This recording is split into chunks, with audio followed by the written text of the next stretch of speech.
We arrived in Burgos by bus on May 23rd and caught our first glimpse of the city's cathedral, which was very near our hotel. From our hotel window, we had this view of a plaza and the cathedral, and got our first sighting of walking pilgrims or peregrinos looking a bit weary at the end of the day. The city was vibrant with big crowds in all the plazas and special events going on.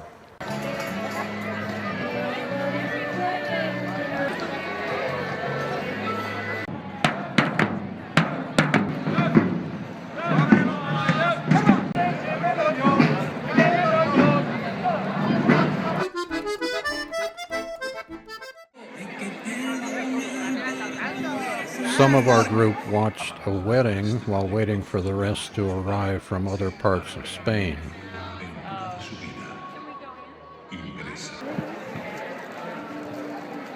The next day we had time to visit other local attractions, such as the impressive Museum of Human Evolution. On our first day of riding, we traveled 43 kilometers, or 27 miles,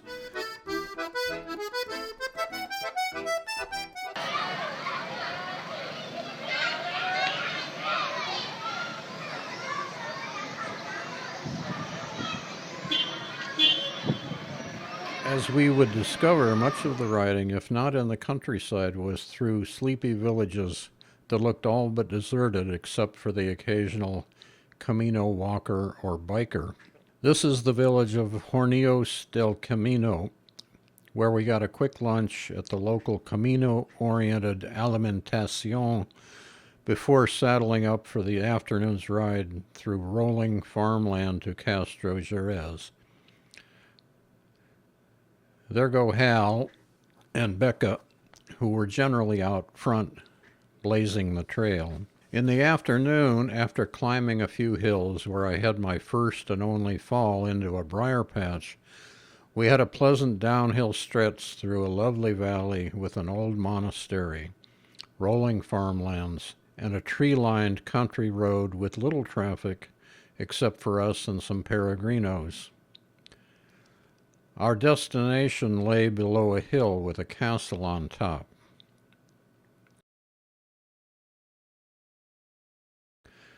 The next morning we headed west again up a steep hill, on the other side of which the Camino stretched towards the seemingly endless and flat Meseta, Spain's equivalent of America's Midwestern plains. The way down was steep enough that some of us walked our bikes, giving us time to appreciate the changing light on the landscape. It was here I began to see that even for me, a committed agnostic, the Camino could provide what I might call a spiritual experience. There were cottonwood trees everywhere, offering what looked like a summer snowfall at the former monastery where we stayed in Carrion de los Condes. On our third day of riding, we encountered the full expanse of the Meseta. When we passed walkers, there would be greetings of Buen Camino, and we always tried to give them a wide berth. And the Meseta went on and on, with an occasional town or village offering an auberge or hostel and a place to rest, eat, or grab a coffee or a cold drink. That night we stayed in a former convent with pleasant rooms that we barely had time to appreciate because before we knew it, the time had come to get up and do it again. I tried to get some candid-looking shots of our crew, who had trouble not posing and smiling. Yeah. Oh, I see. Don't look at the camera. Okay, don't look at the camera. Don't smile. Don't smile. Don't even notice that I'm here. Listen to the camera. There's no camera here. No camera.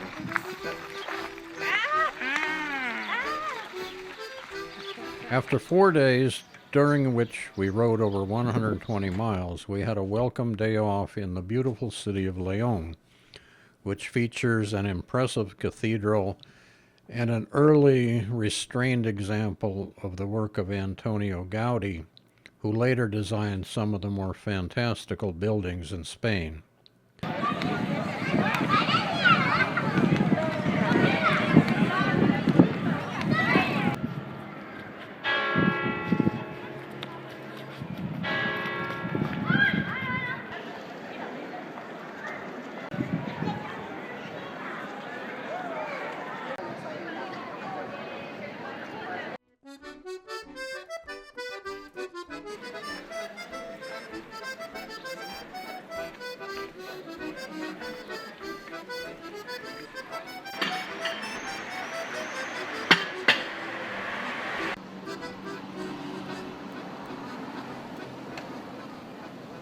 Our fifth day of riding took us out of the city of León and across the rest of the Meseta towards Astorga, beyond which we would encounter serious hills.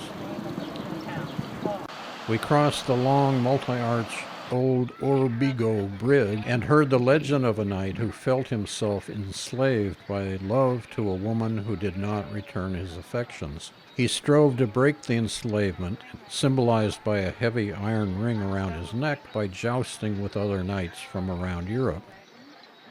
In the village of Vilares de Orbigo, we happened upon some sort of festival, foretold by the spreading of fennel or anise on the local thoroughfare.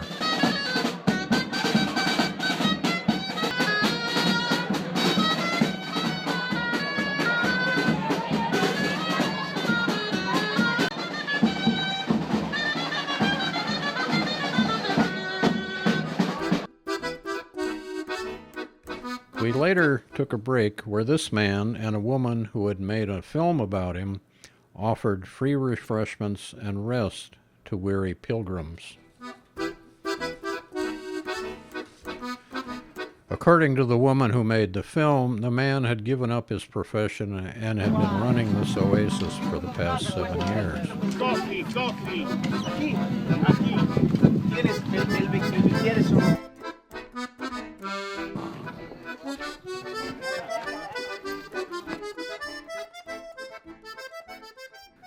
We could now see the hills in the distance beyond our day's destination, Astorga. In Astorga, we found another of Gaudí's early, less fanciful architectural creations, then had a pleasant meal before retiring to rest up for the next day's big climb. Terry and I made a planned stop on the outskirts of El Ganzo to take some photos to send to our trainer. We liked the macho rah-rah sound of El Ganzo, not knowing that it means goose locally. El Ganzo was another sleepy village with one major hotspot, the Cowboy Bar. Oh, I can't see. Okay, one more. Okay. No. Okay. We made one more brief stop at Rabanal before taking on the major climb up to the Cruz de Ferro, or Iron Cross.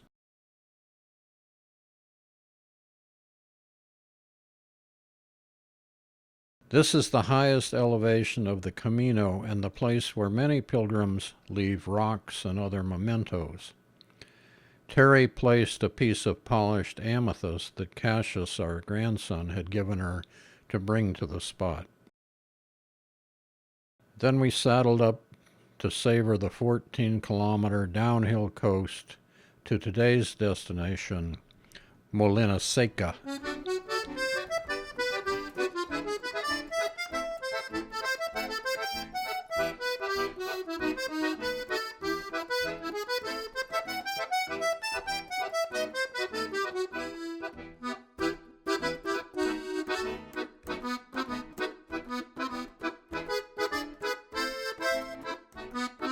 We passed through a few tiny spots that in some ways resembled Swiss or Italian mountain villages.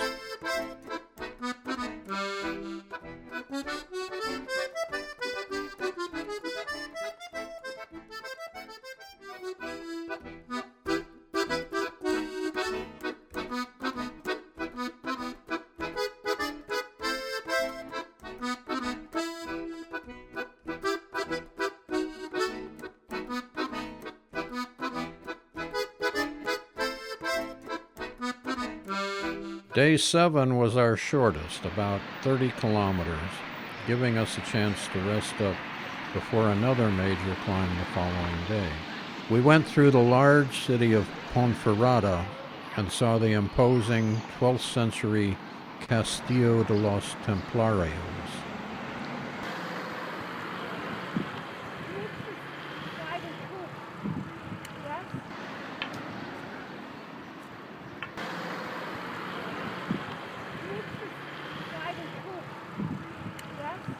This is the region called El Bierzo, which has some of the most charming scenery we passed through.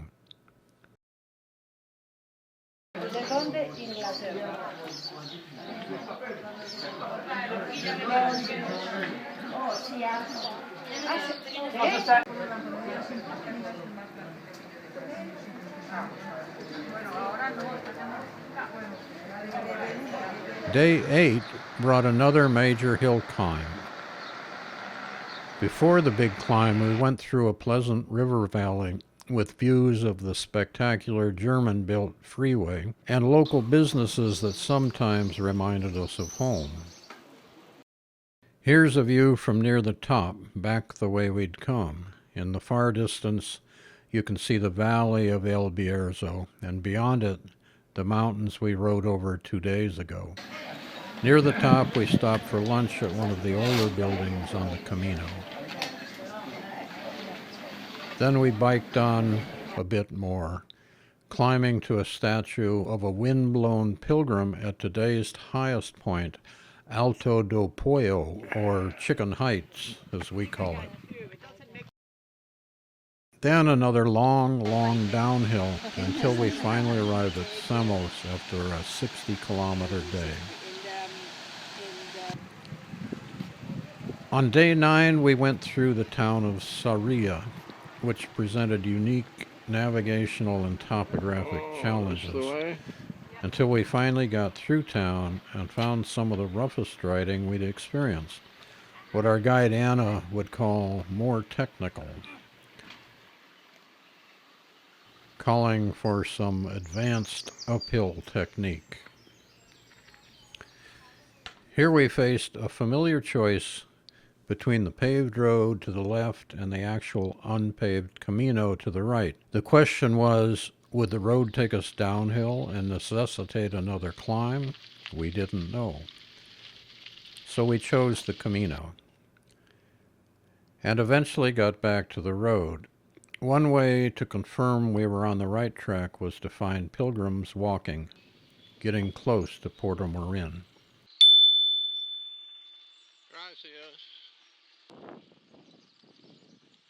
The next day we had our first overcast morning and lots of pilgrims making time in the coolness. But soon the sun came out and it was just another beautiful day.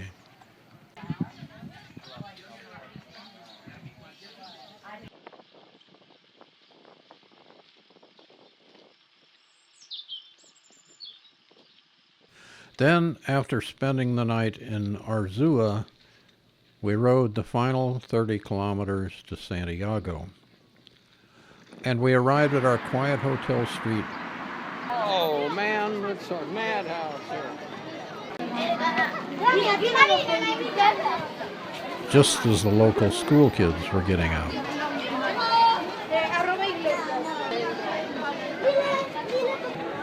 Later, we joined many other pilgrims looking for the destination cathedral and the place where you could get your Camino passport officially stamped and recorded. And eventually we found the grandeur and peace of the cathedral.